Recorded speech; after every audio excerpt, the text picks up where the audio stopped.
I genuinely hope this game is better than Uncharted 2, bro, because that game is terrible. There's no excuse for it. Why is this game starting like a fucking mafia game, though? Wait, is that Drake? Strictly no facts. Oh, Drake and Sully, I think.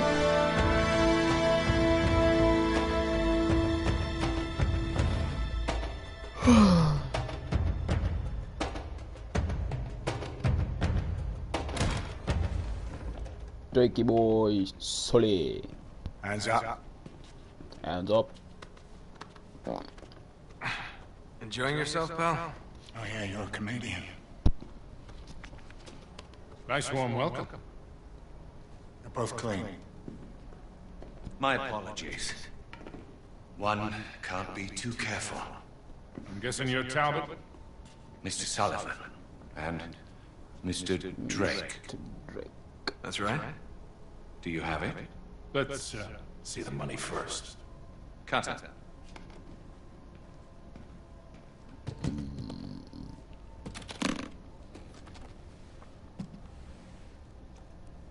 It's all there. Now let's see it.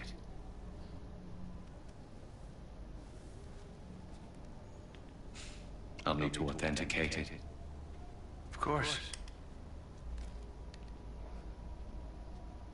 Silver, 16th century, Elizabethan design, inscribed with Sir Francis Drake's motto. Well, it appears to be genuine. Well, of course it's genuine. If I may ask, how did you two come into this? Does it matter? My client will be very pleased. Hold on a minute. Sully, this is fake. I assure you, Mr. Drake. Oh, you are right. This is phony as a $3 bill.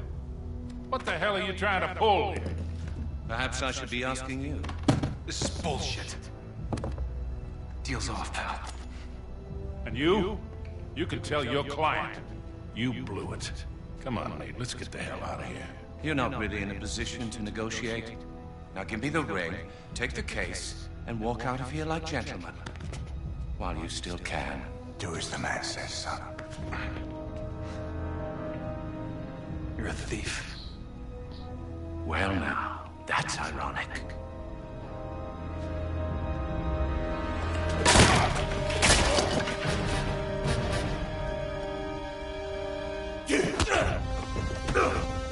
Come on. You got it. This one's mine. Yeah, you.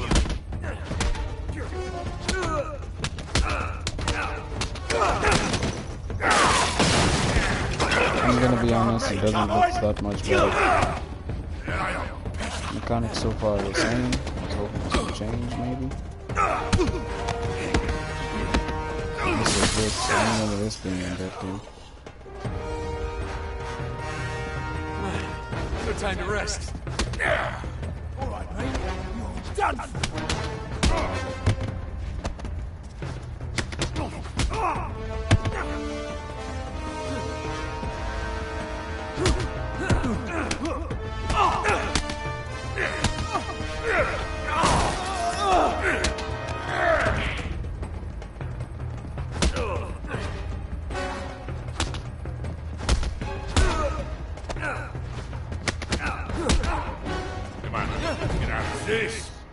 Hey there, big fella. Quick, hit him! Bad idea,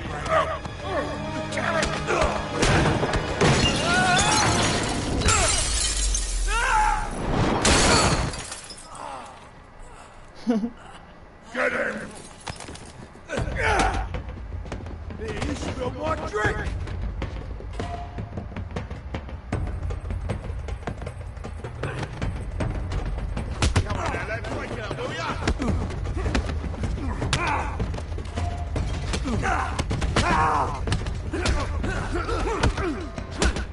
Get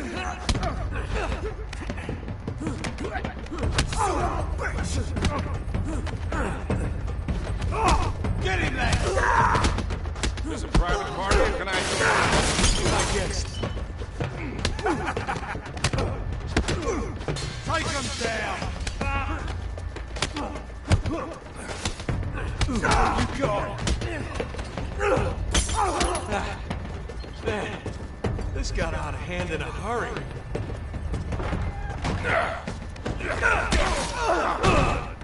Thank you.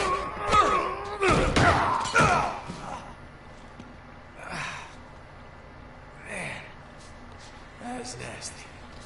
Come on. Hey, just give me a second there, mate. I'll be right with you.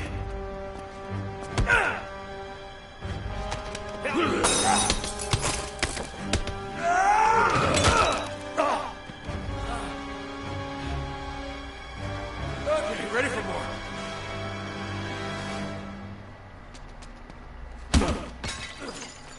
Lay off the steroids, pal.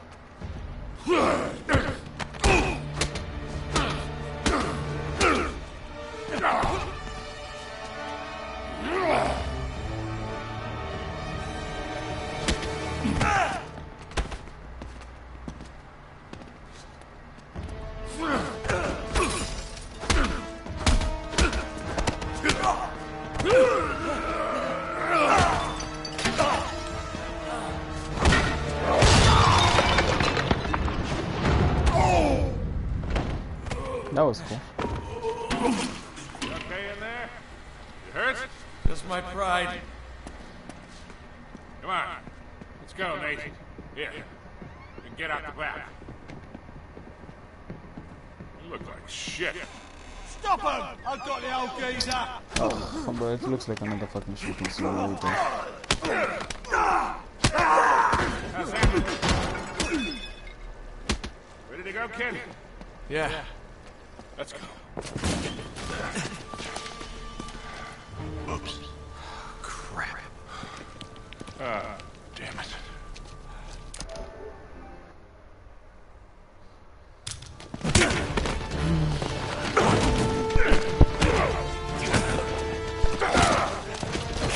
Come here. Typical bloody Yank. All talk. Hey. He's had enough, haven't you, mate?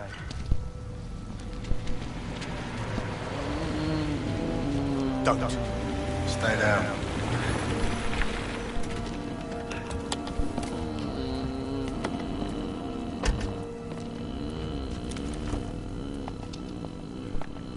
Oh, who's the lady? Hello, Victor. Kate? Still wallowing in the gutter with your protege, I see. Not very dignified for a man of your age.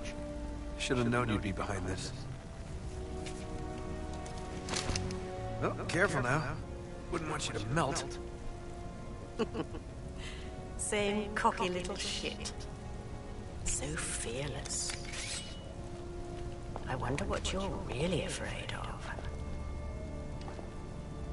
Not bullets or blood or broken bones. No. You get off on all this, don't you? Cheating death. Or not. No. Mr. Sullivan, I won't harm your precious boy. I merely want what's mine. Or she looks crazy. Cutter! Oh no. Oh. Shut up! You fool! Oh, you're bloody welcome, Your Majesty. Marlowe, we have to get you out of here. Oh, come on, they're a right pair of arseholes. What?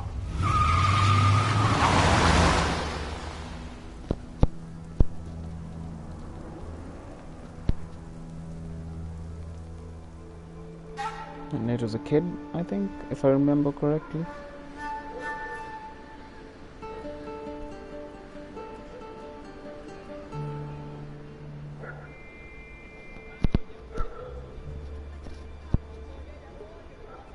Francis Drake.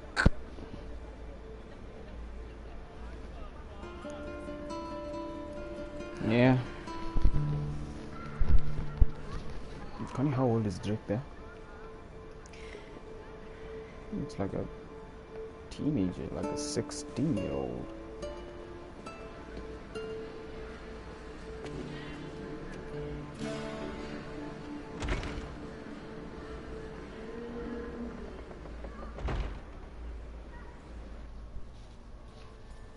All right.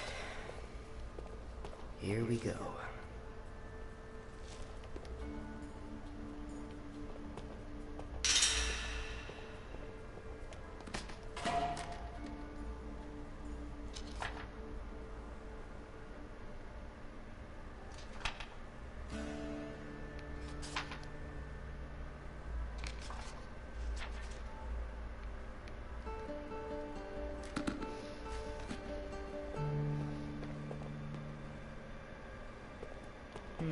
Nope. Cartagena, I heard that. Drake's fleet. Oh, who's mourning? Oh, nope. That's another Cartagena.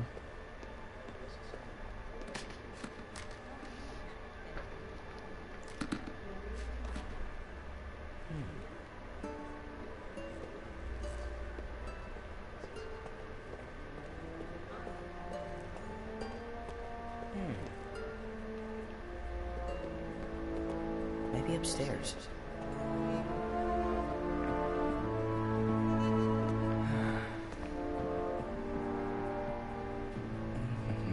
The man is actually climbing stairs properly. Almost.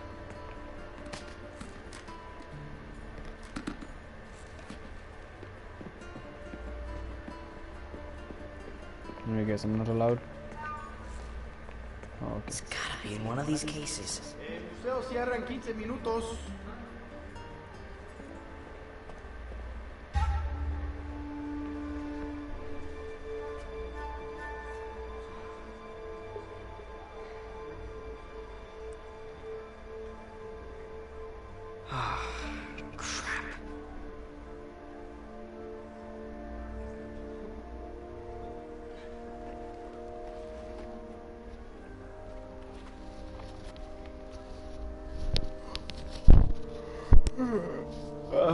Fuck.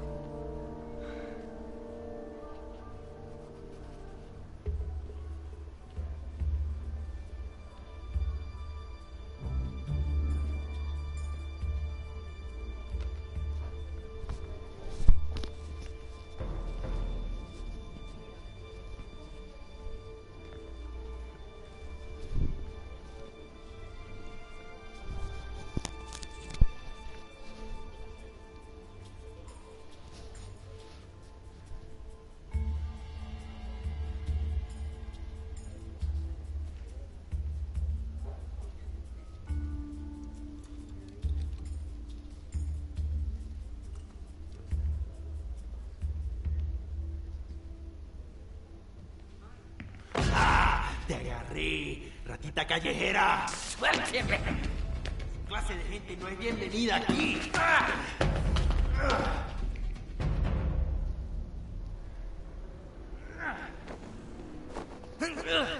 ¡Quédate afuera! ¡Pendejo! Oh, there he is.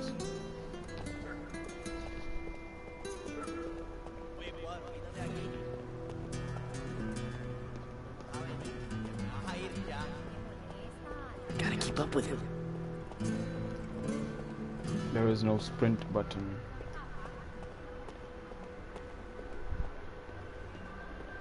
Ah, there he is.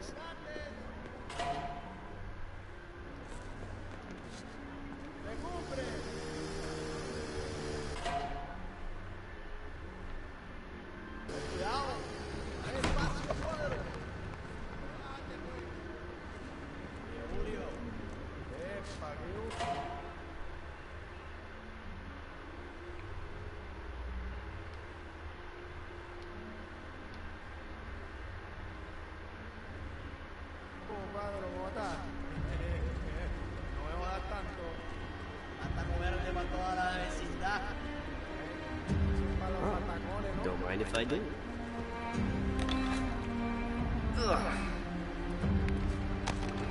Vete de aquí, limonero. It was rotten anyway. Now where did he go? He's right in front of you, man. Fuck.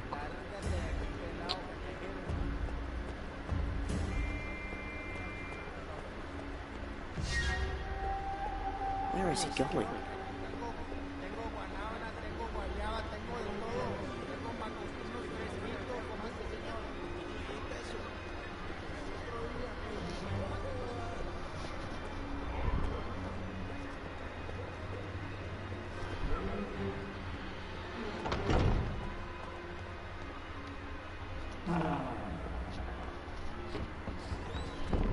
What's he doing?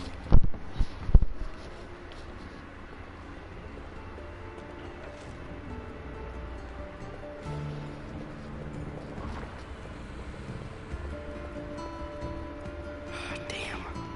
It's locked. Looks like he's going upstairs. Gonna have to find another way up.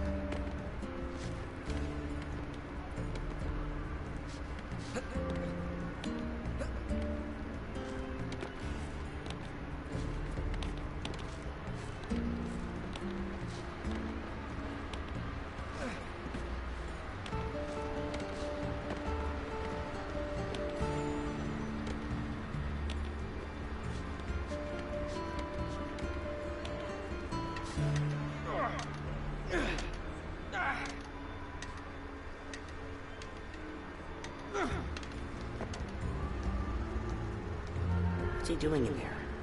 I need to get a better look. I don't want to rush us now, but can you move it along? Get a lady with you. You know this.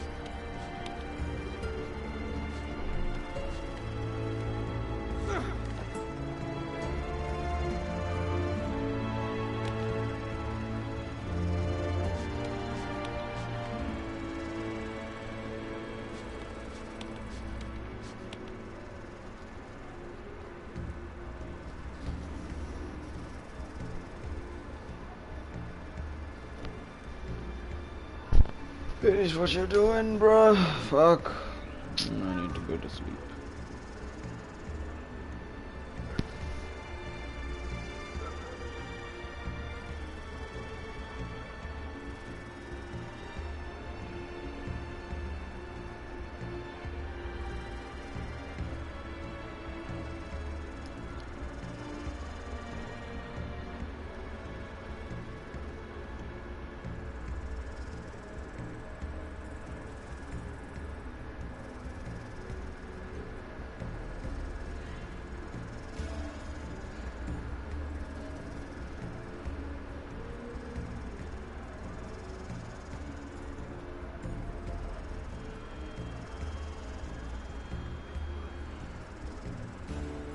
It's not gonna stop, is it?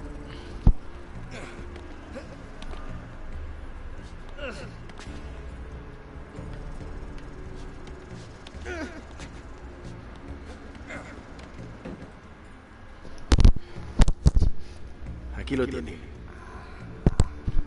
That's a ticket. Gracias. Adios, amigo. Okay, I gotta get that wallet. Crap. I can't go down that way.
building.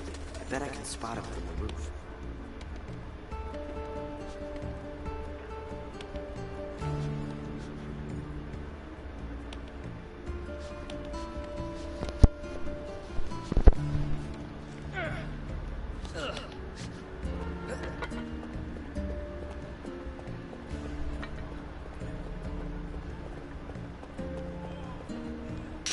Oh, who's your friend? Where is he? I can't. Oh, it's a lady. Oh, it's that lady. Okay. I'm dead. Oh.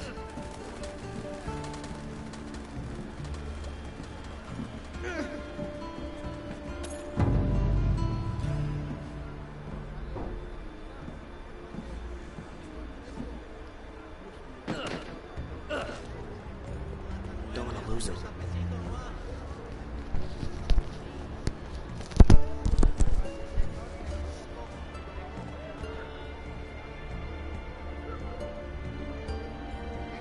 I can see. Damn it. Don't want to go down there.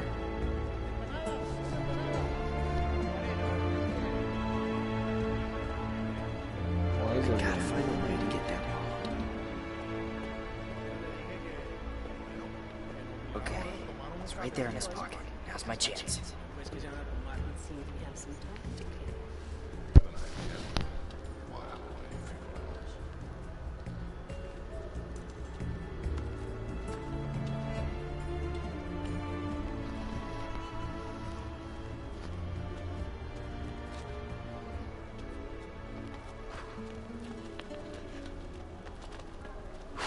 Crap! Suélteme, viejo! Let's try that again. Let go of me. Ah, that's what I thought. Now don't try to run. You're a long way from home, son. Don't call me that. Parents must be worried about you.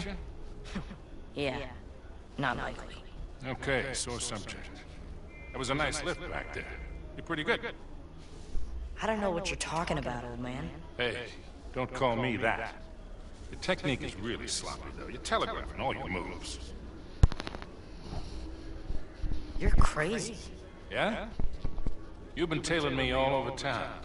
Probably figured me for an easy mark. But you picked the wrong guy, pal.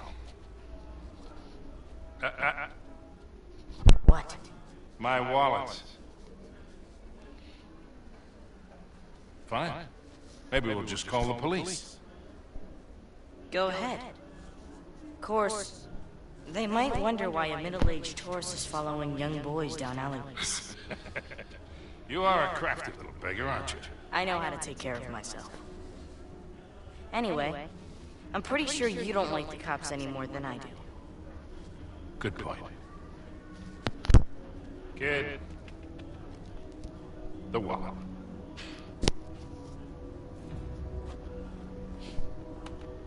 Had to try. Of course you did.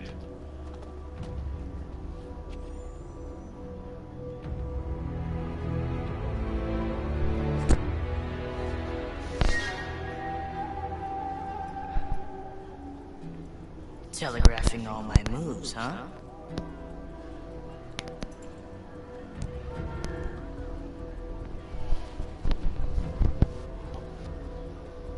Right. Museum's closed.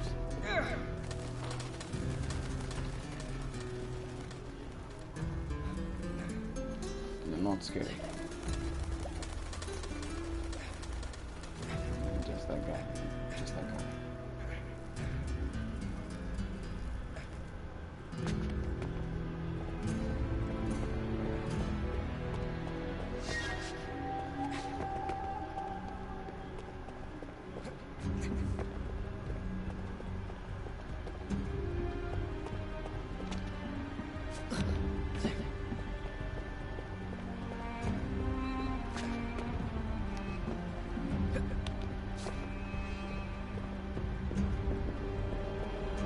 There it is.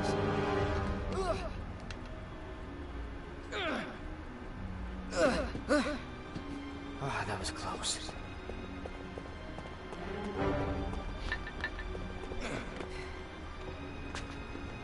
Okay.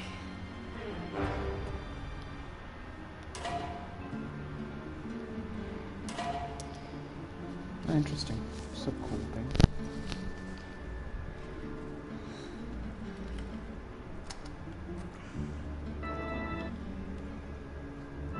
Conan, Itachi, Hisame, Sasori, Deidara, Kaku, Hida, Orochima, そしてZetsu. It was this entire series, especially in that book cage when it seemed like most of the Atlanta phase were struggling, he really put everybody on their back, but it was the 1v3, right? There's no reason he doesn't get traded out there. Both players are looking right at him after train station. Dude, and what's crazy is on that TJ kill, Allie, he lost auto aim. Yeah, like, he saw his gun to sort of like spaz a little bit, and he was like, okay, I'm losing auto aim. It was this entire series, especially in that book cage when it seemed like most of the Atlanta phase were struggling, he really put everybody on their back, but it was the 1v3, right? There's no reason he doesn't get traded out there. Both players are looking right at him after train station. Dude, and what's crazy is on that TJ kill, Allie, he lost auto aim. Yeah, like, he saw his gun to sort of like spaz a little bit, and he was like, okay, I'm losing auto aim.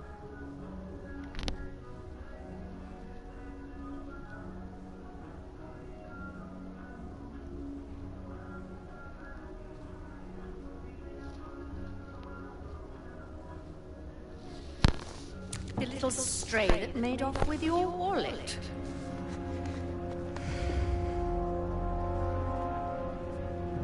Come on, son. You haven't got a chance. Just hand it over. Now, the ring.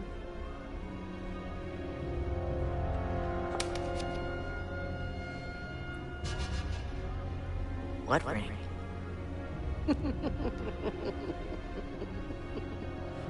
Catherine!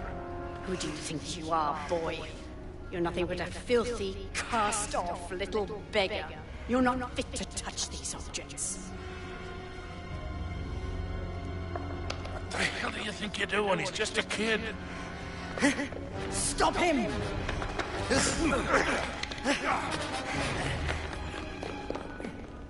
Stop that boy! Holy crap! Come on with me. That was quick. Holy crap! He has the ring!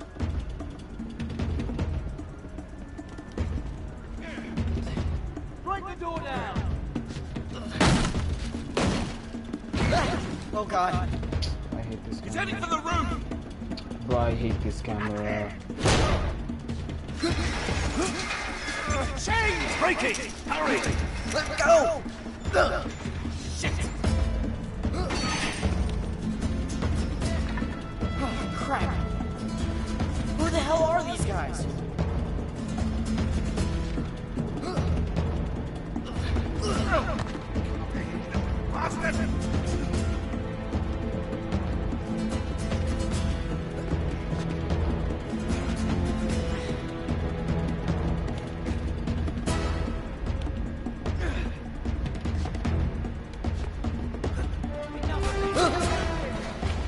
Yeah, they're shooting at me?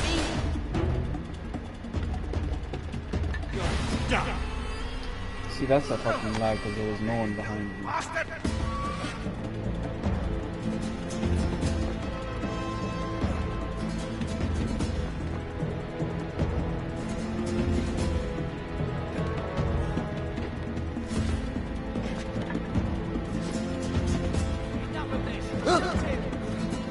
Yeah, they're shooting at me?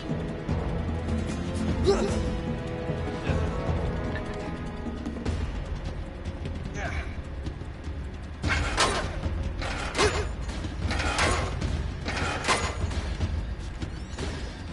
run up here!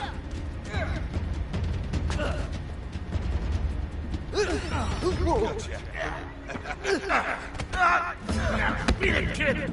You're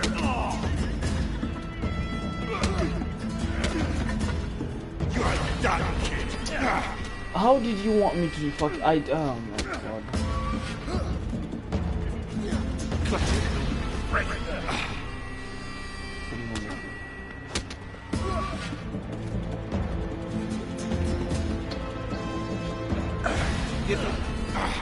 This game is actually terrible, bro. What do you want me to do?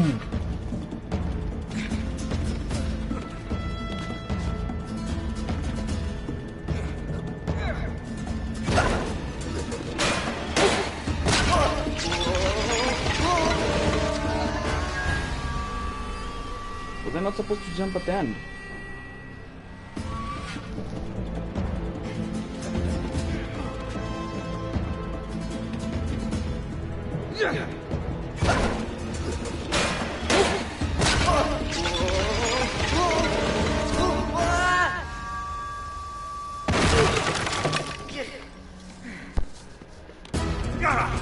We've got it! Excuse me, coming through. Sorry about that. It's over. I hate this camera. We've got it! Excuse me, coming through. Sorry about that.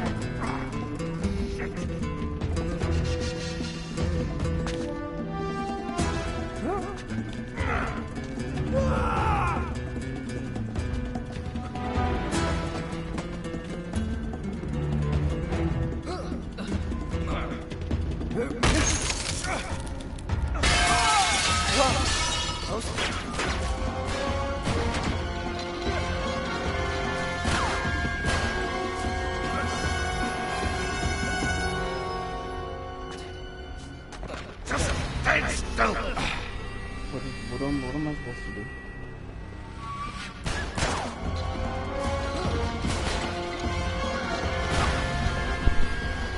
Oh my god, I am 1 second away from deleting this game.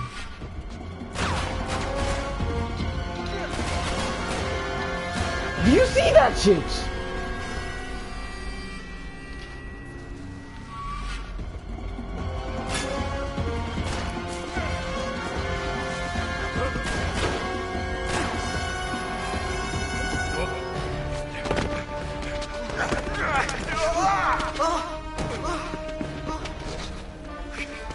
Look what we have here.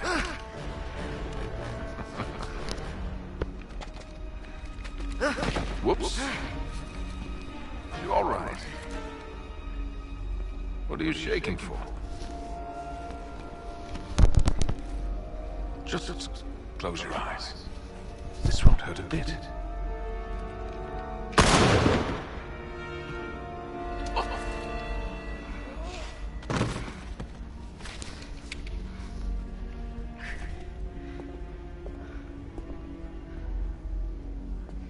No blood. Come on. You're okay, kid.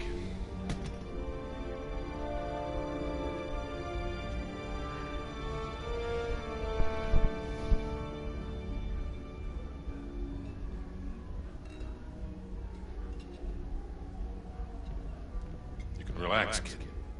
We're safe here. Go on. Suit yourself. You don't want it. I want to eat something. Get something sweet. I want to eat. I need to check. What do you want? A little gratitude would be nice. I did just save your ass back there. Thanks. But what's in it for you? I mean, you're a crook, right? You gotta have an angle. You are one piece of work, kid. What's your story, anyway? Look, mister. No You're offense. enjoying that a lot. Easily, Remy. Pick yourself. Yes! This would be the part where you introduce yourself. Okay. Suppose you tell me what's so special about that ring. It belongs in my family. I'm just taking it back. Passed down from Francis Drake himself. That's right. I don't know how to break this to you, kid, but Drake didn't have any heirs. No children. Well, not with his wife back in England, anyway. Okay, good point. Let me see it. Come on, kid. If I was gonna take it from you, I would have done it by now.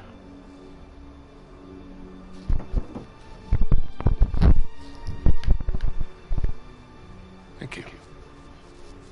So, what is this? Parvis? Sic Parvis Magna. It means greatness from small beginnings. That was his motto. Yeah? You see, Queen Elizabeth gave it to him in 1581, when he got back to England after circumnavigating the globe. That's when she made him a knight. You sure as hell didn't learn that on the streets. How's a kid your age know Latin? The nuns sort of insisted on it. So, like a boarding school? It's a nice word for it. Okay, then. So what was all that business with the ring and that astrolabe thing back there? Why don't you tell me? You're the one working for him. Look, kid. A client wants something, I obtain it, for a price. I don't ask any questions. It's just a job. Look pretty friendly to me. Yeah, well... Anyway, I'm pretty sure I'm fired. Okay, look. First of all, that was no astrolabe. It's some sort of decoding device. Check this out. On his way around the world, Drake sailed through the East Indies. Only he says that it took him 6 months to get from here to here. Yeah, so? So it doesn't add up. He was way too good a sailor for that. It would have taken him a month, tops. He was hiding something. Something big. How big? Like secret mission from the Queen big. Like millions in plundered treasure that hasn't ever been recovered big. That big? That big. And that decoder has something to do with it? I would bet my life on it. Oh, swell.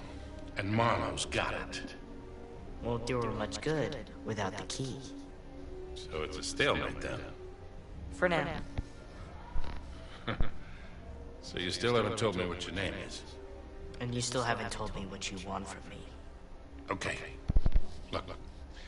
You got talent, but you got a lot to learn. You stick with me and I'll teach you a few things. Thanks. But I'm doing just fine on my own. Yeah, clearly. What do you say we try this again? My friends call me Sully. Nathan Drake. Nate. Drake, huh? Okay. I see great things in our future, kid. Great things.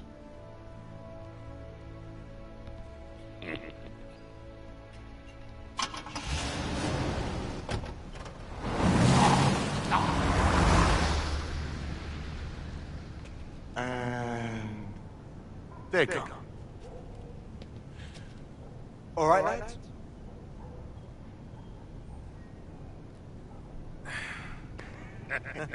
Oh, God.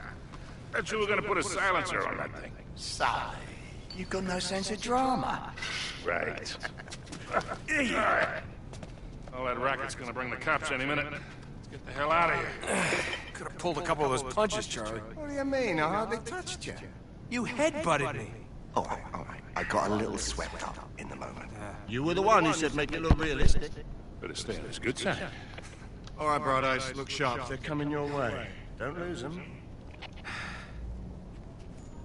Told you they'd take the bait. How long do you reckon before they realize this is a fake? Who cares? Finally flushed them out. Now we just fall back to that hole.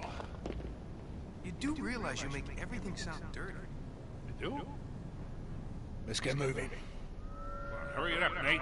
Shit. The filth. This way. What? Come on. Really?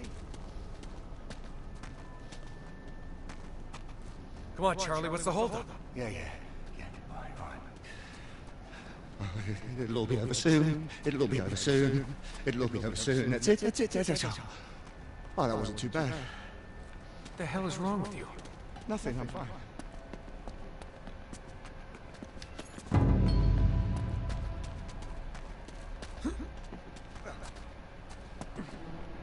It's blocked. Wait, we can get around this way.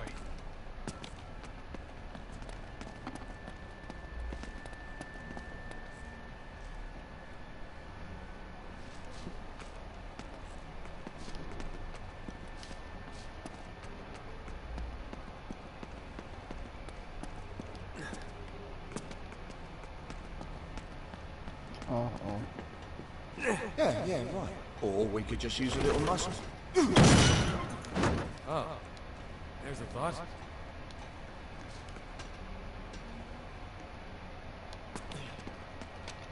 Wall's too high. Move this thing over there.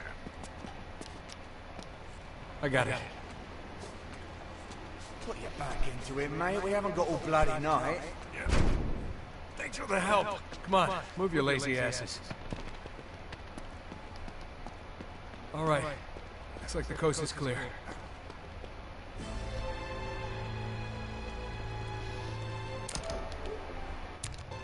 You should be more careful with your head, you know. Good evening, lads. All right, darling. Looks like hell spit you two back out. It was a thing of beauty, Chloe. I went off without a hitch. You're unusually quiet. What's up your bum? Oh, well, Charlie seems to enjoy himself a little bit too much for my taste. My ears are still ringing. Oh, for God's sake. Helps if you have something in between. Oh, looks like I missed out on some fun. Yeah, you did, actually. It was very, very cathartic. Yeah, it's funny. Do you have any trouble? Easy peasy. And you're sure they didn't see you trailing them? Not a chance. So, which door's Scary Poppins hiding behind? Behind that one there. The green one. They drove in ages ago and it's been dark ever since. Think they're still in there? Well, I haven't taken my eyes off it. And no one's gone in or out. Think these are really necessary? I mean, it's not like they're expecting us. Don't underestimate these blokes. They're not messing about. Hey, we're just gonna sneak in and we sneak out. Just like that. Yeah, fair enough. But any trouble, you shoot first and ask questions later, all right?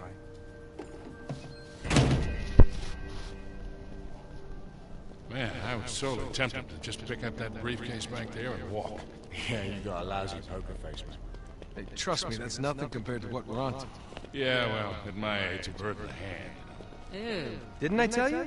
Oh, please. Look, I just hope you're right about this.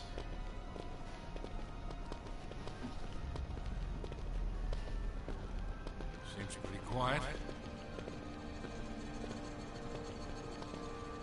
You think they're still in there? We're not gonna just barge in the front door and find out. Well, we can't afford to waste time standing there. I'll find a way in and check it out. You three stay here. Got it.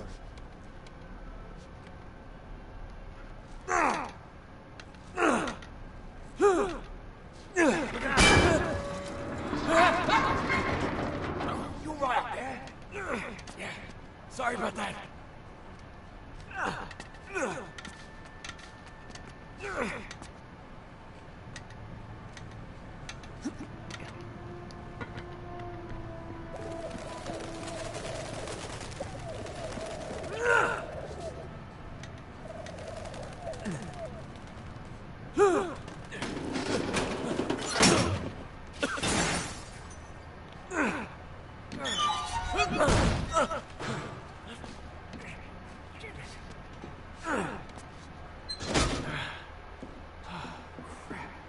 Empty?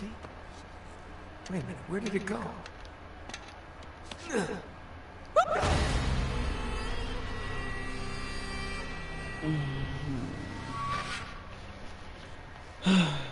Empty? Wait a minute, where did it go? I'm dead. Fuck me. Let me go put my tea. I'll be back.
Empty?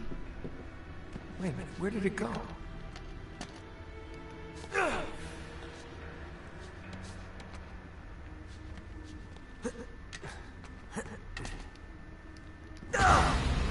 That is so... Oh my god, Drake, do you not have knees? Jesus... Oh my god, I hate this game. Empty? I hate this Wait a game. minute, where did it go? Why would that leave me?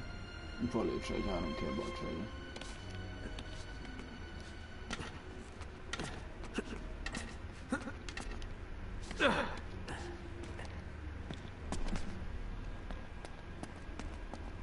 Where the hell did they go? This doesn't make any sense. Give me a hand with this. Yeah, got it.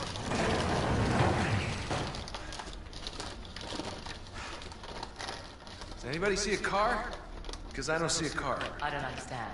Damn it. You sure this is the right one? Yes, the green door, I'm sure. Nate, we are losing time here. That damn briefcase is looking better and better. All right, come on. They didn't just vanish into thin air, right? There's got to be an explanation. Spread out, look around. You were here, all right. I can still smell the exhaust.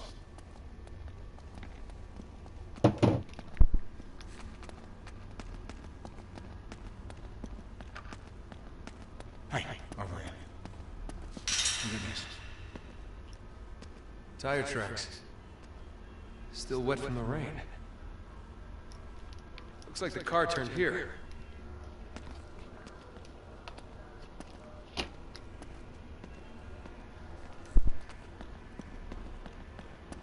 Come on, you're supposed to be the smart one. What are we missing?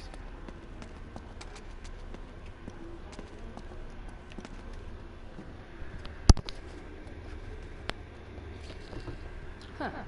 What's this?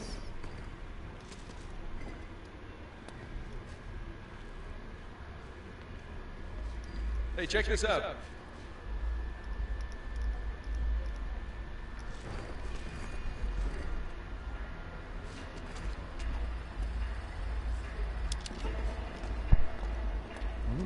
Some kind of mechanism. Yeah, maybe. 4 tires, 4 points of contact. Sully, stand right there. You two, right there and there.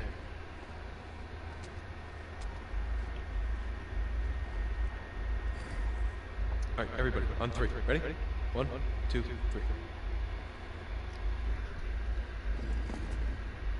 And?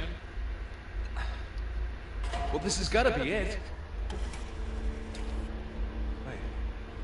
Wait, it's the light. Sully, aim your beam at the wall. Like headlights.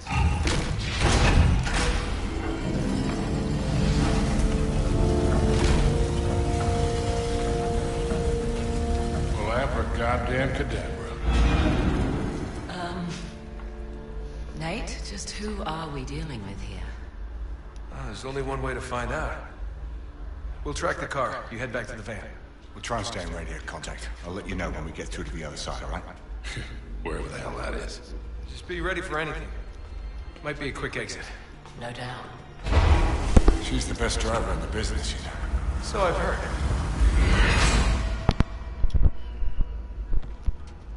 Well, I think we agree this is more than a little weird. Who the hell drives their car underground? Oh, well, let me think. Someone who doesn't want to be followed. That's just a guess. Smart ass. Looks like they bored straight into the old service tunnels.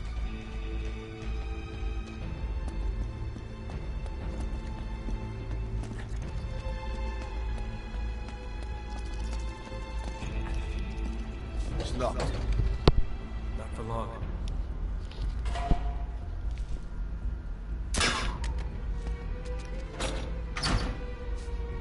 Come on. We should be able to squeeze through here. I think. Lead on, McDuff. What? Lay on. It's lay on and up. Can we hurry it along, please, mate?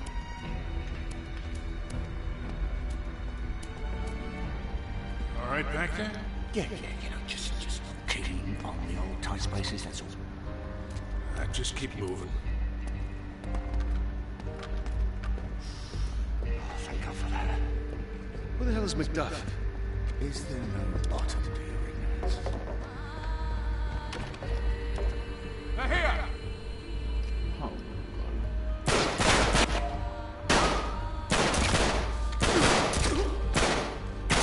Nice one, mate.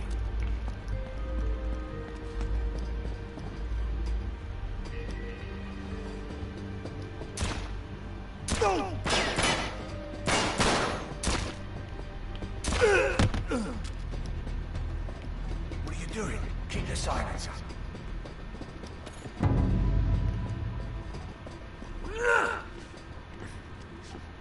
Okay, tunnel's right below us. At least we're still on the right path.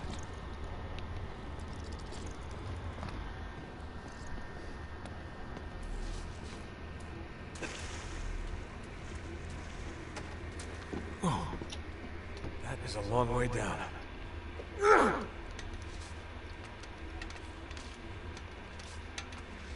Careful, it's slippery.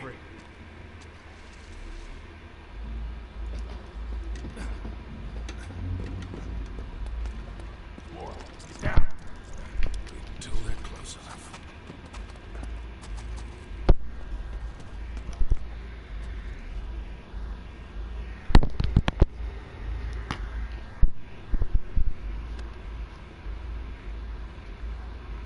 Okay.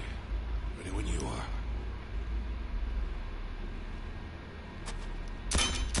I've got you! Nice shit.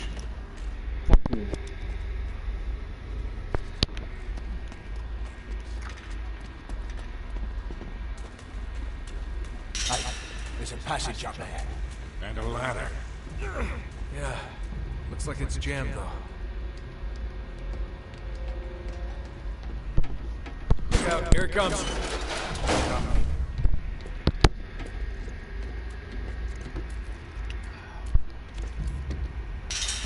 Looks like there's some sort of gate up there.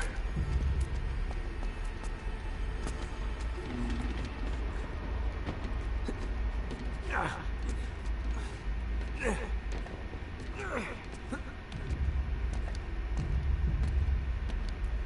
about you, Cutter? A little help here? Sure, I got you.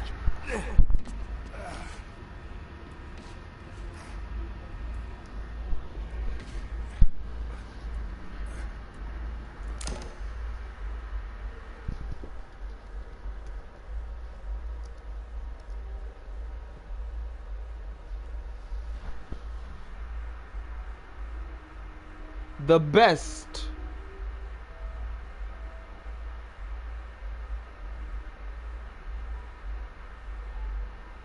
You called Uncharted 2 the best.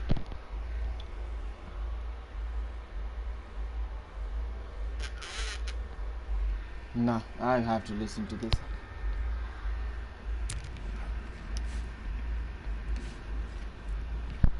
All right, ready? Pull.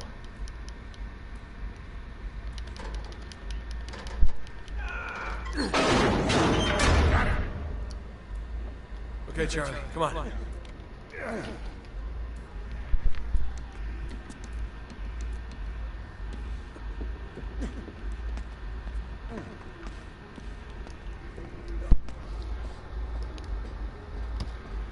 There's the tunnel again. It's too far to drop there. We'll break our damn necks.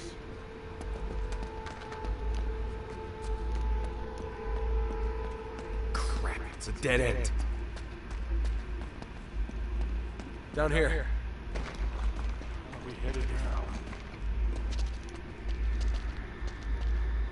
down. Charlie, who the hell are we dealing with here? I don't know, mate. Whoever they are seriously weird. Look at the ironwork. Well, it's got to be Victorian, maybe older. This stuff's been rusting for a century. Maybe we can get through here.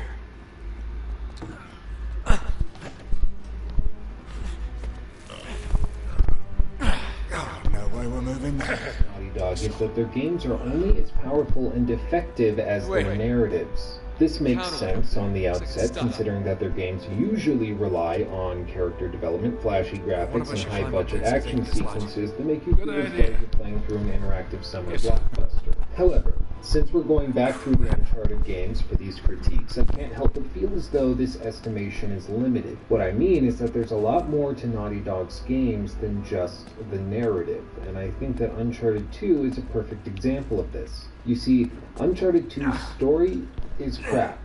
In addition, the original Uncharted story is also crap. These games did not claw their way into gamers' hearts and memories by way of magnificent storytelling. It was something more. You see, over the last few weeks as I prepared for this video, I went back through and played the entirety of Uncharted 1 and through all of Uncharted 2. I dug through a plethora of Reddit postings from the time of the game's releases, and then also more contemporary examples, and I also consulted with many viewers, just like you, on Twitter and Instagram. After doing all of this, one thing is very clear. Uncharted 2 is successful in spite of its narrative, not because of its narrative. Now, to be honest, at the start of this project, wherein I am critiquing every game in the Uncharted series from Naughty Dog's primary studio, I did not think that this would be the case. Perhaps I have rose-tinted glasses, remembering these games more fondly than they deserve, or I was simply too young to comprehend all of the myriad issues present in these games. But, having revisited them for the series, it's clear to me that there are a lot of problems present in Uncharted 2, the one game in this franchise that the majority of people seem to claim as their favorite. Now, don't get me wrong, Uncharted 2 is uniquely Uncharted. In fact, it's the first game in the franchise which actually feels like an Uncharted game. This should, of course, come as no surprise, considering that it's only the second entry, and considering the fact that the original game was more like a hodgepodge of 15 different ideas than it was a coherent, thought-out presentation of one creative genius's vision. The sequel, though, Uncharted 2, has some of the most memorable action sequences of any of these games. It's the first time you really feel as though Nathan Drake is a human being with whom you can relate, and it marks the first time that Naughty Dog, as a studio, focused on character arcs and interaction. Part of the reason that the latter is the case is due to the fact that for the majority of the game, Nathan Drake is going to be exploring areas of the game world with another character. Naughty Dog calls these companion sections. In effect, Naughty Dog can do a lot more by way of character development, exposition, and interaction if they pair Nathan Drake with somebody else. In Uncharted 2, you're paired with people like Chloe, Elena, or even this guy. His name is Tenzin, and he's a remarkable example of the power that gameplay can have in building a relationship with a character, because you see, Tenzin doesn't speak English. He speaks some sort of Tibetan tongue, meaning that the only way by which he can communicate with Nate, and therefore the player, is with either simple gesticulations or by leading the way himself. I actually think that these Tenzin sections are responsible for much of the success that we saw with The Last of Us. When you play that game, you'll realize that the overwhelming majority of gameplay time pairs the player with another character. And this is something that Naughty Dog has done consistently in every game since Uncharted 2. And of course, there's one simple reason why they do it. Because it works. The fact that Tenzin serves as proof of concept that the player and Nate can build relationships without so much as words being spoken, simply by way of gameplay, mechanics, and interaction, I think, is remarkable. And truly, throughout future Naughty Dog games such as The Last of Us, Uncharted 4, Uncharted 3, they will very carefully pair the player and player character with other NPCs to alter the mood, emotion, and stress levels of the player. The point of this whole diatribe is to communicate just how important Uncharted 2 was for Naughty Dog as a studio. In the original game, there were certainly attempts at doing these things. However, in my opinion, none of those attempts were particularly successful.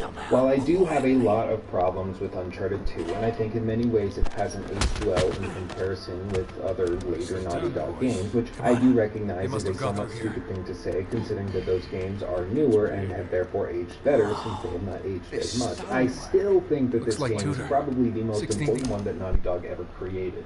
You could argue that The Last of Us was the most important and transformative game that they ever made, considering it marked a real shift in their development process, and also that it marked the first time Neil Druckmann took a leadership position, and he is now the vice president of Naughty Dog and the creative director on seemingly all of their future projects. However, I would argue that The Last of Us would never have happened unless the progress that was made in Uncharted 2 was made. If I had to explain it succinctly, I would say that Uncharted 2 is the first time that it feels as though the Naughty Dog of today got its feet under itself and began to bear its own weight. The original game was ambitious and actually suffered a lot because of it. There were so many ideas going around that nothing was done well, but many things were done even still. As the saying goes, jack of all trades, master of none. In other words, you can put on 10 different hats, but they probably look better individually as opposed to all mashed together. But to go back to the original statement at the top of this video, Uncharted 2 is successful in spite of its story, not because of its story. Yes, this is the first game Your that poor judgment could have cost us everything. to have ever created focused entirely on the narrative and character 400 development, years of which is searching. why it's all the more confusing that the story is so bad. I understand that this was only their second outing trying to make a game like this, but even considering how cringy the end product resulted being, the game is still lauded today as one of, if not the best in the franchise. And in fact, most people seem to cite the story as the reason for this exceptionalism. They may love the setting, have particularly fond memories of the building collapsing in Nepal, or for the picturesque train sequence at the beginning of the game, or the relationship that's built with Chloe, or one of the most infuriating boss battles of the entire PlayStation 3 generation. Whatever it is that they connected with, people are truly connected with it. This game means a lot to a lot of people, including myself. I've had very positive memories of Uncharted 2 for years. I didn't play it anywhere near launch, but when I did play it, at first I was blown away.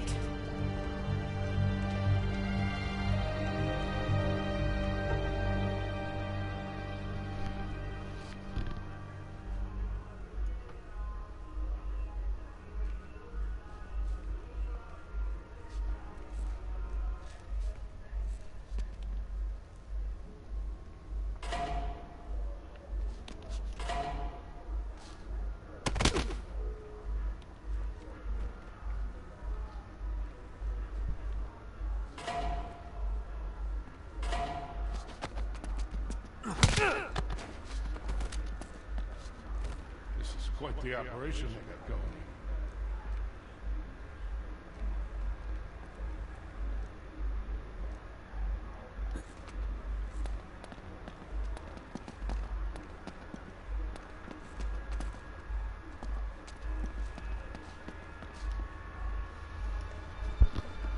Look at all this stuff.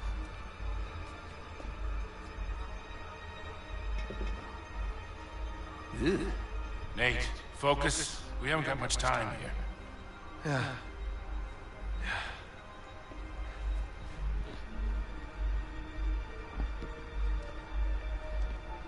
What are you... My God, do you know what this is? It's a book, mate. There's a lot of them in here. It's a library. It's not just any book, wise ass. Belonged to T.E. Lawrence. You know, Lawrence of Arabia. Yes, I know, yes. This was mailed from Dorset on the day of his motorcycle accident. May 13th, 1935. They must have killed him once they got their hands on it. They? Yeah, they, them, whoever these people are. What a lot of rubbish. It was an accident. Witnesses saw a black car run him off the road. Guys. So it was like a big cover-up. Maybe? Nate! What? That thing that you have been waiting 20 years for? Right.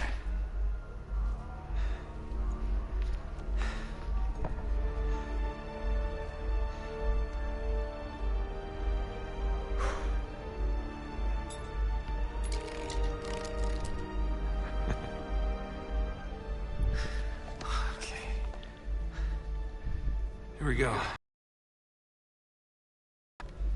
O H D N. Huh. What is it? It's long hidden. What? No shit, long hidden. Are you kidding me? No offense, mate, but your ancestor was a right arsehole. Just shut up. It's an anagram. Golden Hind. The Golden Hind. Drake ship. Yes. It's a clue. It's gotta be something hidden in this room. All right, spread out. See what you can find.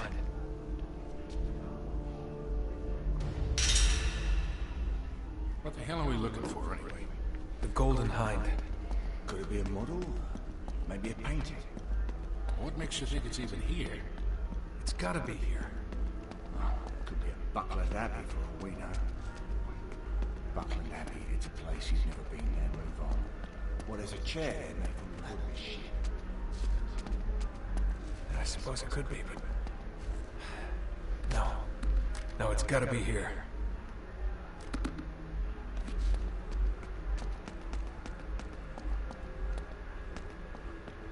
This place is amazing. Things in here must be worth a fortune. Can't be screwing around like this. They'll be back any minute. Yeah, come on, mate, hurry up.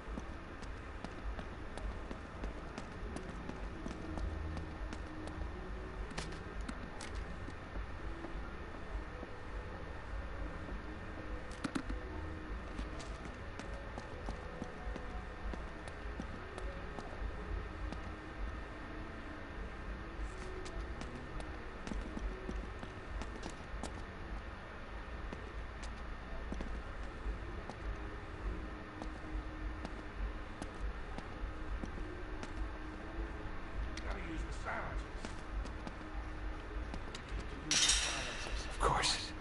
There it is. I found it. Where? Up there. The figurehead from Drake's ship.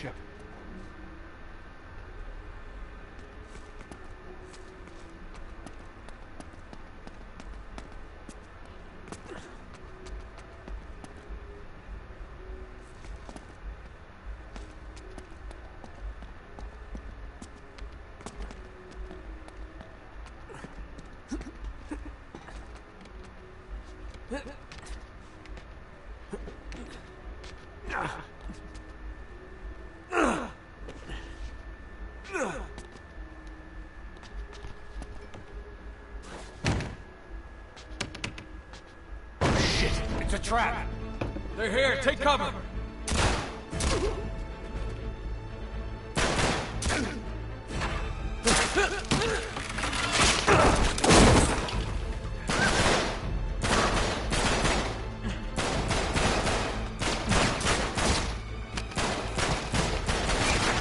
God, he was right. I went to a radio. We could use a little help here. Come on, Nate, let's go! What the hell are you doing? Grab the journal and the cipher disc! Go! Go! That is actually terrible.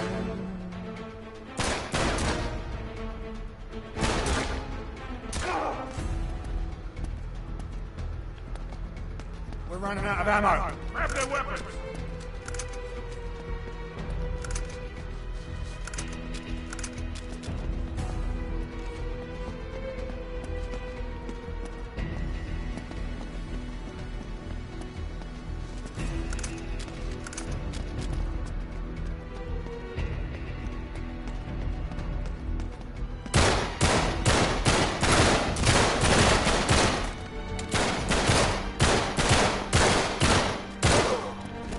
This guns are terrible.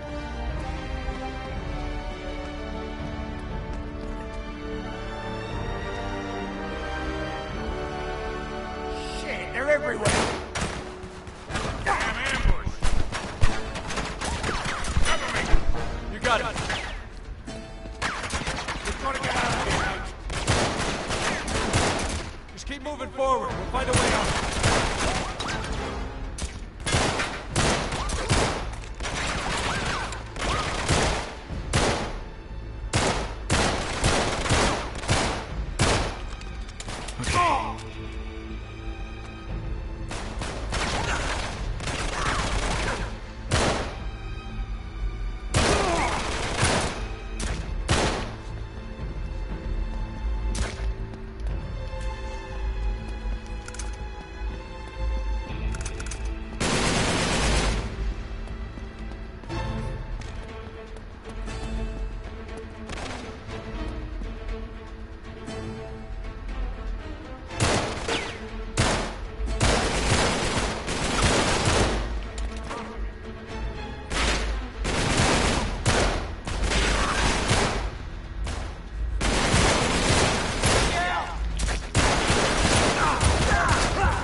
are everywhere.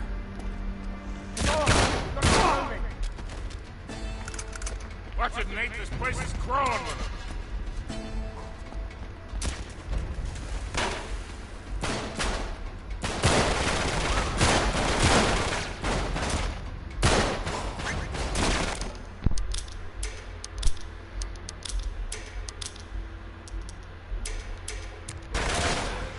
Here we go again.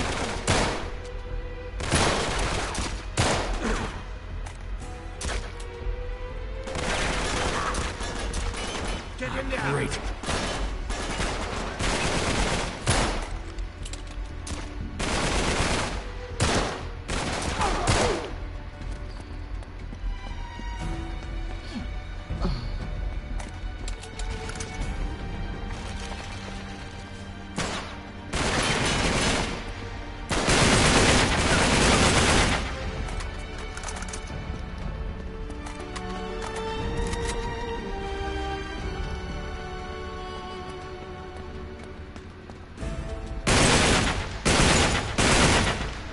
Hey, there's a ladder. Come on, hurry up.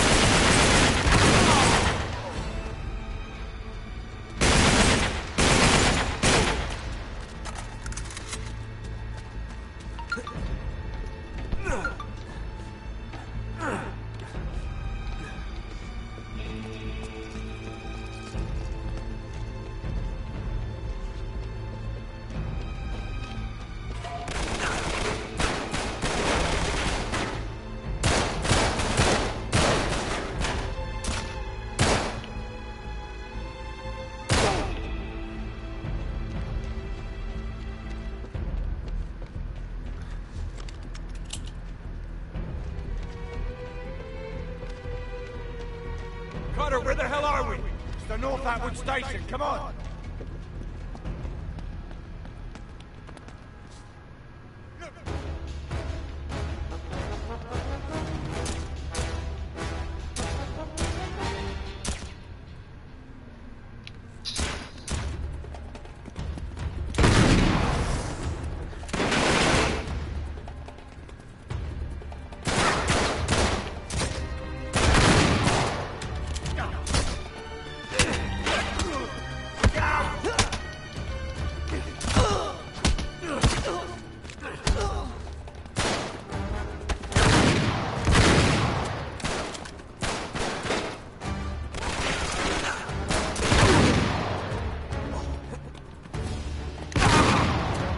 Here we go.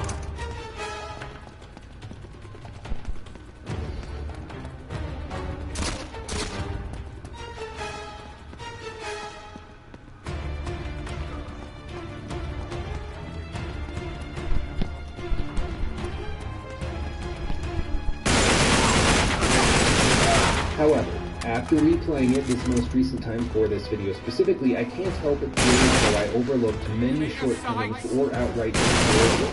The game is almost entrancing in that way. The full secret room makes things memorable, but when you look at some of the new threads of the game, there are many problems. Remarkably, however, the game works when as a huge package. And this is actually one of the most frustrating things about making these videos for me as a creator. Or perhaps even frustrating for you. You see, playing through games as critically and skeptically as possible can be fun at first. You're nitpicking every single glitch, poorly designed level, cringy joke, everything. And when you call these things out, it can make you feel as though you're more intelligent, or perhaps even that your opinion is worth more than somebody else's opinion simply because you're criticizing the thing that they love. But after playing through Uncharted 2 again, I've realized that this is simply not the case. Uncharted 2 is ripe with gameplay, narrative, and level design, and it's really easy to look at each of those problems and come to the conclusion that the game must be terrible as a result. After all, how can a game be good and have so many issues? Yet, remarkably, I think Uncharted 2 is a game that is more than the sum of its parts. In the same way that a human being is simply a collection of oxygen, carbon, hydrogen, and other smaller component elements, yet it's still worth more than the sum of its individual elements. I think that Uncharted 2 as an experience is worth more than the sum of its levels, and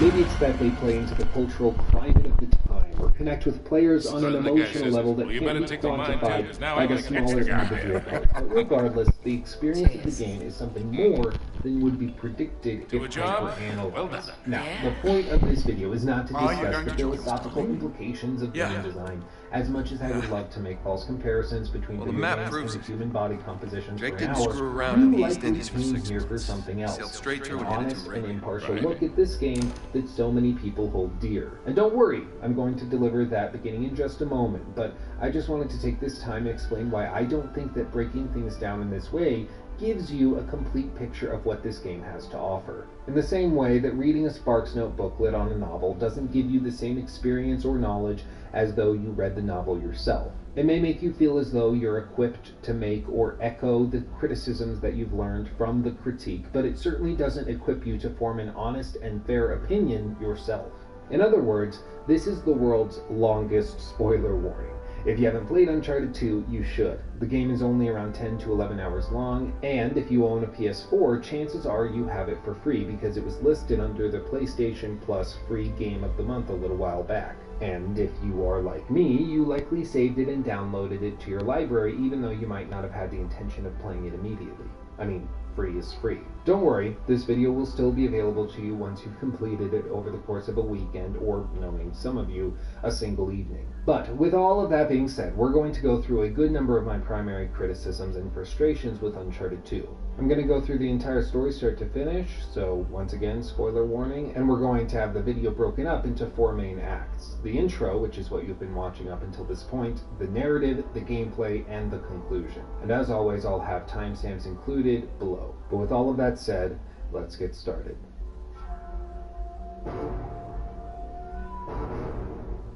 I want to begin by discussing the narrative of the game. As I said previously, this is what most people tend to cite as their reason for loving the game so much. They may point out the great action sequences or the characters that they connected with, but usually at the core they're referencing the story and the plot. So I'm going to run through a brief synopsis of the entire story from start to finish to refresh your memory if it's been a while since you played the game, or if you've never played the game at all and have no intention of doing so. Now, as difficult as it's going to be, I'm going to desperately try and restrain my commentary until after I've gone through the entire game. To begin, Uncharted 2 takes place roughly 2 years after the events of the first game. We open up in a snowy mountainside with a train hanging off a cliff and Nathan Drake hanging out inside, clearly injured and abandoned, but the sequence only takes place for a couple minutes before we cut away into the main backstory of the game. We cut back in time to a tropical bar where Nathan Drake is approached by a former associate of his named Harry Flynn.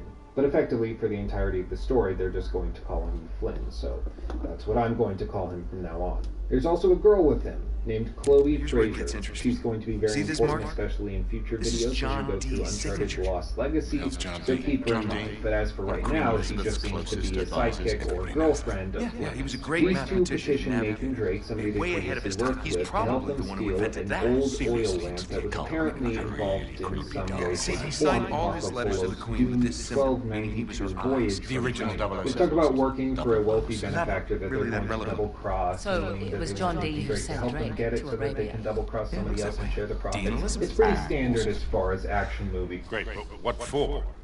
Well, that's the million-dollar question, isn't it? And this is where T.E. Lawrence comes in. See, before Lawrence became Lawrence of Arabia... Great film. He was an archaeologist. And even when he was just a kid, he was obsessed with history, everything to do with knights and crusades. He traveled all over, documenting every crusader site he could find. It's all in here. All right, you lost me completely, kid. What the hell has this got to do with Drake? I'm getting to that. See, after the war, Lawrence said that if he were ever to go back to Arabia, it would be to search for this place he called the Atlantis of the Sands. Now, the legend crops up over and over again under different names. Ubar, Aram of the Pillars, the City of Brass. But the story is always the same. Oh, city of immeasurable wealth. Destroyed by God for its arrogance. Swallowed forever in the sands of the Rubel Khali Desert. Right here. I like the immeasurable wealth part, anyway. And you think this is what Elizabeth and Dee sent Drake after? Oh, yeah. And more importantly, it's what Marlowe is after. So, wait, if Drake was on a mission from the Queen to find this place, why all the secrecy? I mean, it looks like he went to a lot of trouble to hide whatever he found, even from Her Majesty. I don't know. Oh, I'm sorry, what was that? No, hang on a second, because if you recall, the last time we went halfway around the world searching for a lost city, things got more than a little dicey. Yeah, but this time we have the upper hand. I mean, look, Drake only had half the clues. Lawrence only had half. We have both. And Marlowe has nothing. Small problem. The Rubel Kali Desert, 600 miles across. The Bedouin go around the damn thing. And even if we knew where it was, which we don't, we would die trying to find it. Just hold on. You see these symbols here? Yeah? Looks like Sabine's script. Right. Look, the Crusaders were searching for the same lost city 1,000 years ago. But out of all the sites Lawrence documented, only 2 are marked with these symbols. One in Syria, the other in France. No, you 2 are going to Syria. We're heading to France. Look, we track down these clues. We find Lawrence's lost city. I'm sure of it. Well, no more. How are we going to get across 600 miles of impassable wasteland? It's in the middle of the desert. So technically, it'd be about 300 miles. Look, I don't know. We'll figure it out. We burn that bridge when we get to it, eh? Exactly. What do you say? What the hell?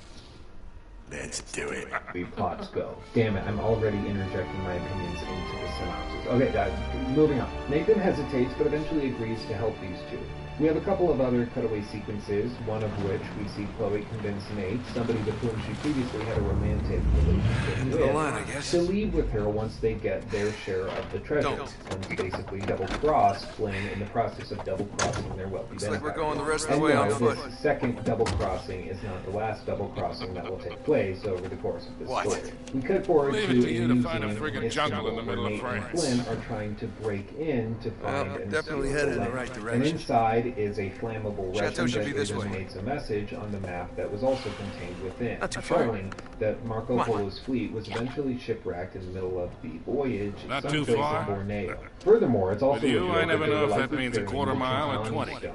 Now we could Time go to get us into a lost lot in of the Peru? historical and legendary you really want to bring up Peru? implications of the Chintamani stone, but basically You're all not you need still to know holding that. is that it's a massive sapphire from 15 something. Shambhala, and apparently known when I whoever met you that I'd be in wields it prison within a has year. unlimited power and can You were headed conquer that the way world. all Again, on it's your pretty own. ordinary as far as action stories go. And through of here. course, because we know that this is going to grant unlimited power to whoever wields it, there's Just like definitely Lawrence's going to be a notes. bad I guy have more who's faith trying in to me wield some. this power to control the world. But rest assured, don't we'll remember run this into was this being movie. on the map. After this revelation Yeah, is just revealed to put both that Nate in. and to the player, All right.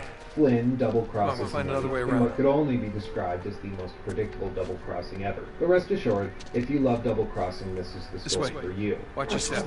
This third double-crossing is not the final one. So Flynn double-crosses Nate, leaves know, him kid. to be arrested, Sure, in the and right we place. jump forward a few Doesn't seem months, old at which point we see Same Nate castle. in a More prison, like sitting and going a little You haven't crazy. been reading So my at this books point, we're again, have you, reintroduced Sully? to Victor Sullivan from the original Now, Lawrence game, says who the has been original castle summoned was by built in the Chloe 11th to help century. free Nate. The rest from was added prison. on later. We get some exposition here. Oh, this basically looks saying that sketchy. Flynn double-crossing Nate and Chloe because he's working for Lazarevic.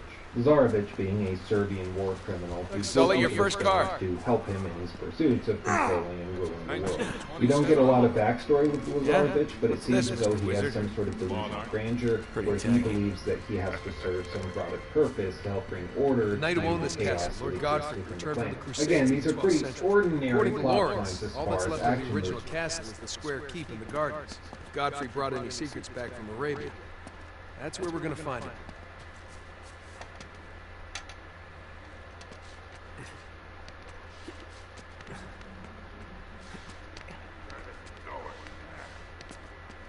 Getting in this way. Movies go and action stories go. There's nothing inherently wrong with that. All I ask for in an action story with this type of villain is to give the villain the chance to argue their case to the viewer, or in this case, the player. In a movie such as Avengers Endgame, Thanos has a real argument for why he's doing what he's doing. Don't want to cut A myself. good argument, but it is an argument nonetheless. and the filmmakers made sure to give Thanos a chance to explain his case to the viewer so that they feel somewhat conflicted as to which side to take. In Uncharted 2, Lazarevich is hidden from the player.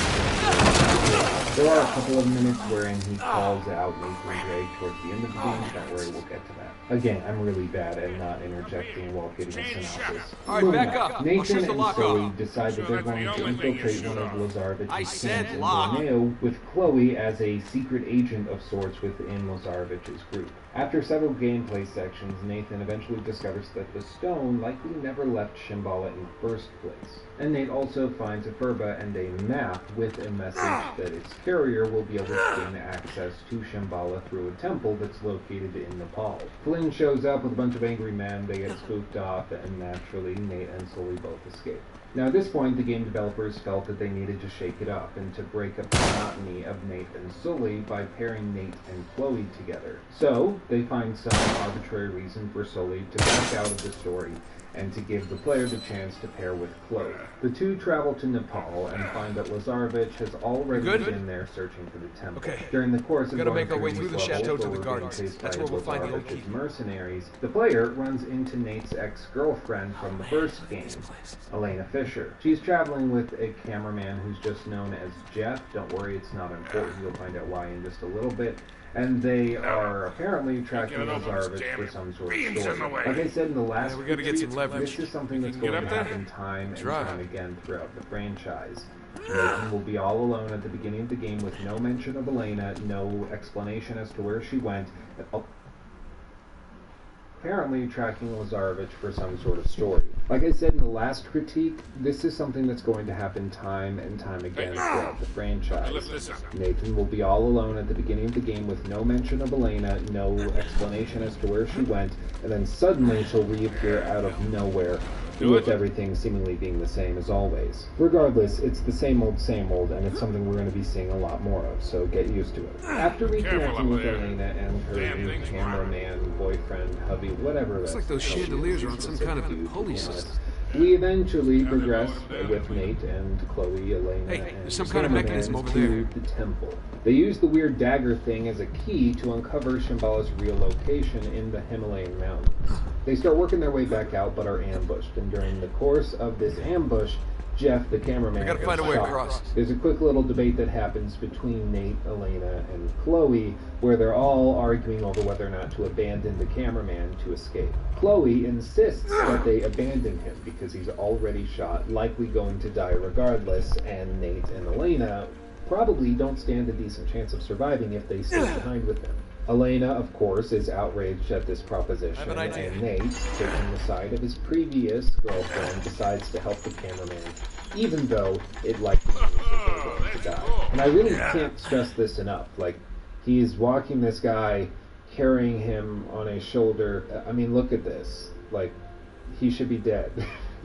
Regardless, you go through a couple sequences that are pretty clunky, and eventually Nate and Elena are caught by Lazarevich, who walks right up and kills Jeff. This seems like it was meant to be some sort of big reveal that Lazarevich is evil and a bad guy, but just judging by his look, we can tell he's the bad guy, and shooting an already dying character who we had no connection with doesn't really do much by way of convincing us that the character is evil for evil's sake. And it's too bad, because all this really would have taken was a couple scenes where Jeff, the cameraman, was given the chance to be a human being and to build a relationship with the player. But of course, this is too much to ask in these early Naughty Dog games. Also in this sequence, because Chloe is still believed to be working with Lazarevich, she does a faux double cross to start working with Lazarevich to keep her cover. This isn't made super clear to the player or to Nate. In fact, Elena seems to think that Chloe is an outright double crosser and is actually working with Lazarevich and pushed them into this situation, even though that doesn't really make a lot of sense because Chloe even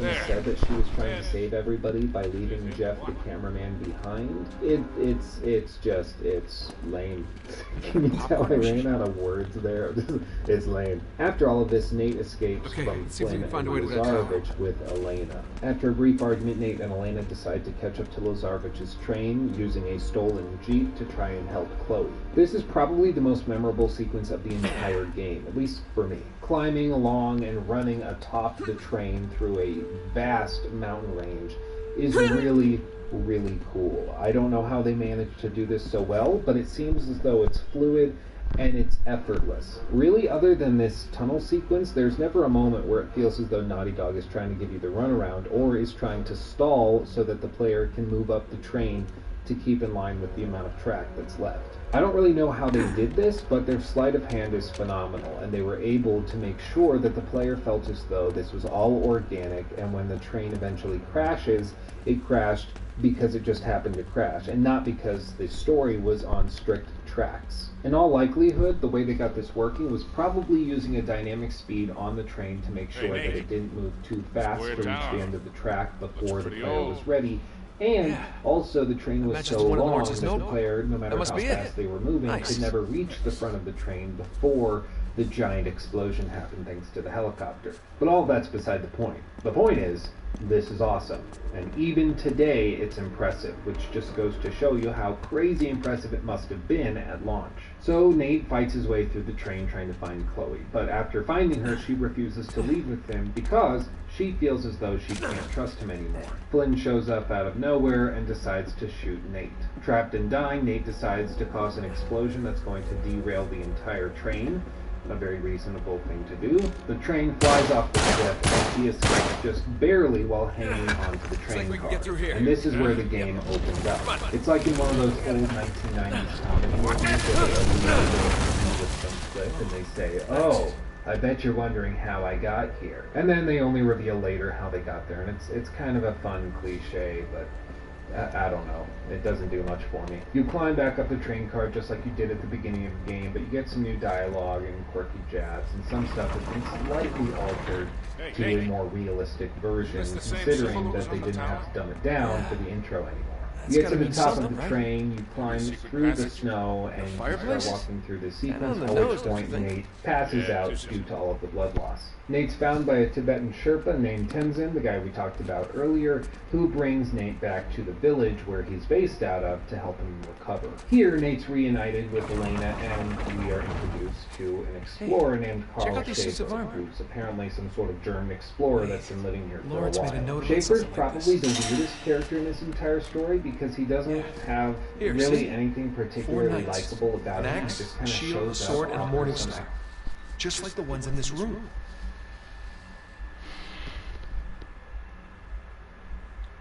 Shield facing the...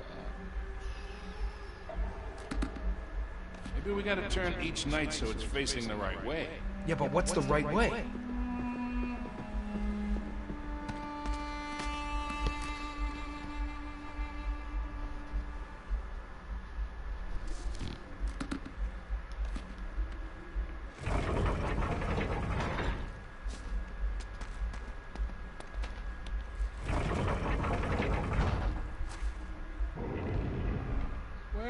Well, a secret passage. Okay. Explanation I'll push you, pull. says that ready? Lazarevich must be stopped at all costs, and then uses Tenzin to send Nate off on a fetch quest, effectively, to find out why Lazarevich actually must be stopped at all costs. You see, Schaefer sent an expedition of people to try and find the stone, apparently decades ago, even though the condition of the bodies is not quite decades old. It's weird. Regardless, it doesn't really matter. You travel through some ice caves, doing a lot of platforming, fighting off these really strange monsters that are heavily implied to be Yetis. Don't worry, these things will really piss you off in just a little bit. They're jumping up walls, they have superpowers, they can apparently withstand any number of bullets. They're one of the most infuriating NPCs in the entirety of the franchise. I can't stand them at all. I'm moving on. After finding the slaughtered expedition, you find out that Schaefer was actually working for and originated his resources from the Nazi think tank, the Ahnenerbe. This was a group founded by Heinrich Himmler in July of 1935. It's an actual group that actually existed. Basically, the Nazis were convinced that a bunch of pseudoscientific things existed all throughout the world. They were super super pseudoscientific with regards to a lot of things, and they sent out groups and explorers to find all of these mythical places and sources of power. It's crazy. I highly suggest you read into it. It's super interesting just how crazy these people actually were. Like, for real, the Nazis were so superstitious. It's hilarious. But regardless, that's where Schaefer came from. And apparently he also killed his own men to protect the world from the Chintamani stone being released because it had this unknowable and uncontrollable power. You know what? Nazis have to be in an Uncharted game, I guess. It's what you need. Because Nazis. Good sign.